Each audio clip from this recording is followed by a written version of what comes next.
हे बघा सगळ्यात पहिल्यांदा काय आहे, सॉलिड आहे. सॉलिड नंतर काय होते मग लिक्विड होते, लिक्विड नंतर काय होते गॅसेस होते, बरोबर आहे ना. त्याच्यामध्ये काय व्हायला बघा, सगळ्यात पहिल्यांदा सॉलिडला जर टेम्परेचर दिलं, उष्णता दिली, टेम्परेचर ऍड केलं तर रूपांतर झाले लिक्विड मध्ये व्हायले, बरोबर आहे. लिक्विडला पुन्हा टेम्परेचर दिलं म्हणजे ऍड केलं टेम्परेचर तर काय रूपांतर गॅसेस मध्ये व्हायले, बरोबर आहे. मग पुन्हा गॅसेसचं टेम्परेचर काढून घेतलं तर त्याचं रूपांतर कशामध्ये होते लिक्विड मध्ये होते, बरोबर आहे. आणि लिक्विडचं टेम्परेचर पुन्हा काढून घेतलं म्हणजे मायनस टेम्परेचर केलं तर पुन्हा रूपांतर होते सॉलिड मध्ये. टेम्परेचर वाढवलं लिक्विड मध्ये रूपांतर, लिक्विडचं टेम्परेचर वाढवलं गॅसेस मध्ये रूपांतर, गॅसेसला थंड केलं म्हणजे टेम्परेचर काढून घेतलं मायनस केलं म्हणजे रूपांतर लिक्विड मध्ये है ना. आणि लिक्विडचं टेम्परेचर पुन्हा काढून घेतलं काय झालं सॉलिड. चेंज ऑफ स्टेट, काय झालं चेंज ऑफ स्टेट म्हणजे अवस्था बदल, अवस्था बदलली ना. पदार्थाच्या तीन अवस्था कोणत्या आहेत? What happens when water is taken in a bowl and heated. एका बोल मध्ये गेलं पाणी घेतलं आणि त्याला काय केली हीट दिली, काय होतं बरोबर. हा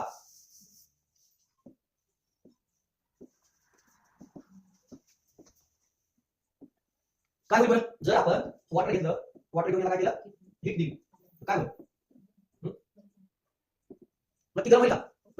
म्हणजे आपण काय करायलो त्याच्यामध्ये टेम्परेचर ऍड करायलो, काय करायलो टेम्परेचर ऍड करायलो. समजा वॉटरचं टेम्परेचर किती आहे सध्या 20-25 डिग्री सेल्सिअस आहे, बरोबर. 25 डिग्री सेल्सिअस तापमान वाढून कुठपर्यंत आलो, कुठपर्यंत आलो 100 डिग्री सेल्सिअस पर्यंत, बरोबर का. मग 100 डिग्री सेल्सिअस पर्यंत आपण तापमान नेल्यावर याचं रूपांतर कशामध्ये होणार, कशामध्ये होणार वॉटर वेपर म्हणजे गॅस मध्ये होणार, बरोबर ना.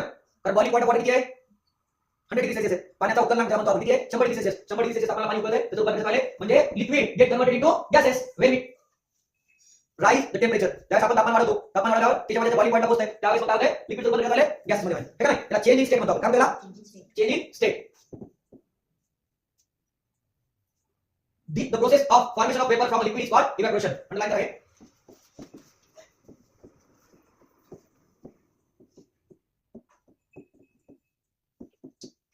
The process of formation of vapor from liquid is called evaporation. म्हणजे काय झालं, ज्यावेळेस तुम्ही या वॉटरला हीट करायले त्यावेळेस त्याच्यामधून वेपर निघत असतात तर त्याला आपण काय म्हणतो evaporation म्हणतो, काय म्हणतो evaporation. Drying cloth formation of salt from sea water is possible due to the evaporation. म्हणजे तुम्ही बघता असाल मोठे मोठे मिठाले असतात असं काय ते तयार होण्याचं काय कुठून होते तयार, कुठून होते तयार कसं होतं ते. समुद्रातलं पाणी किनाऱ्याला येते, तिथं मोठे खड्डे गेले असतात, ते खड्ड्यामध्ये काय पाणी भरते, पाणी भरल्यावर मग ते पाणी लागते होईल त्यानंतर काय करते मग वरून फ्लेम सुद्धा पडली जाते, पाण्याची वाफ होती वाफ झाल्यानंतर मग उद्या खाली त्या पाण्यात क्षार होतात, मग ते क्षार पाणी जातात त्यातून मिक्स मिळून जाते आणि ते काय करून आपल्याला पाठवलं जातं. We have studied the process that are part of water cycle. आपण काही प्रक्रिया शिकलो आहोत त्याच्यात काय part of water cycle. Water cycle part आहे ना, याविषयी पार्ट आहे ना. वॉटर सायकल काय, वॉटर सायकल काय जलचक्र बघितलं, जलचक्र म्हणजे काय पाण्याची समुद्राची वाफ होती, ढगासाठी ढग होतात, ढगाला वाढ लागते मग ते खाली पडते, पाऊस म्हणून पावसाचं पाणी पडते, पावसाचं पाणी मिसळते, नदीची वाफ होती, बघितलं जलचक्र बघितलं. Do the original properties of water change during this process. याच्यामध्ये कोणत्याही प्रकारे पाण्याचे मूळ गुणधर्म बदलतात का, नाही बदलत. बर्फ असला काय, वाफ असली काय किंवा पाणी असलं काय, तिन्ही प्रकारचे मूळ गुणधर्म बदलत नाही. We have learn about the process of dissolving. Dissolving म्हणजे काय विरघळणे, बॉइलिंग उकळणे, मेल्टिंग वितळणे. They are all example of physical change. काय म्हणतात त्याला फिजिकल चेंज म्हणजे पाण्यामध्ये विरघळण मिसळलं नंतर ते करता येते, कळतं का नाही. कशामुळे आता फिजिकल चेंज बरोबर. परमनंट चेंज असतं तर पाण्याचे गुणधर्म बदलले असते, पाणी मिसळल्यावर त्याचे गुणधर्म बदलले असते, काय we call boiling physical change आणि we call chemical change. Making table from wood physical change, chemical change.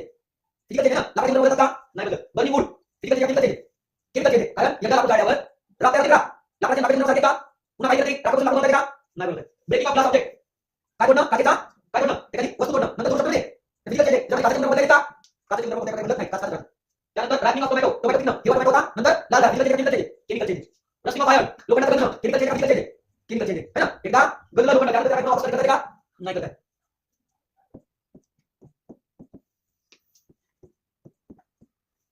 याला काय म्हणतात सांगा, हे दिसायले हे का, हे दिसायले हे हे कोणतं याला काय म्हणायचं, बीकर म्हणतात, याला काय म्हणतात बीकर, काय म्हणतात याला काय म्हणायचं, हा परीक्षा इंग्लिश मध्ये काय म्हणतात, काय म्हणतात त्याला बघा बरं, त्याला काय म्हणतात बघा, काय म्हणतात त्याला कोनिकल फ्लास्क, त्याला काय म्हणतात टेस्ट ट्यूब, हे काय इथं त्याला काय म्हणायचं बीकर. आणि जे स्टँड असते त्याच्यावर ते बीकर ठेवतात किंवा कोनिकल फ्लास्क ठेवतात त्याला काय म्हणतात, काय म्हणतात ट्रायपॉड स्टँड.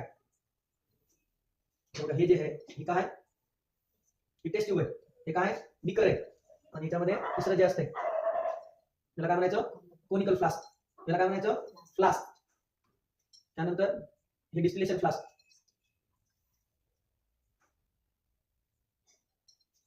त्यानंतर हे थर्मामीटर,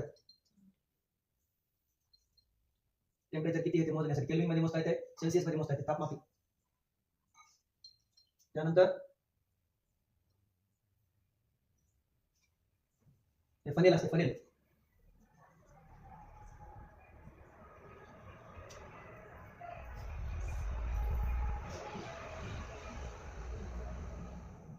चला पॉईंट काढा थोडेसे.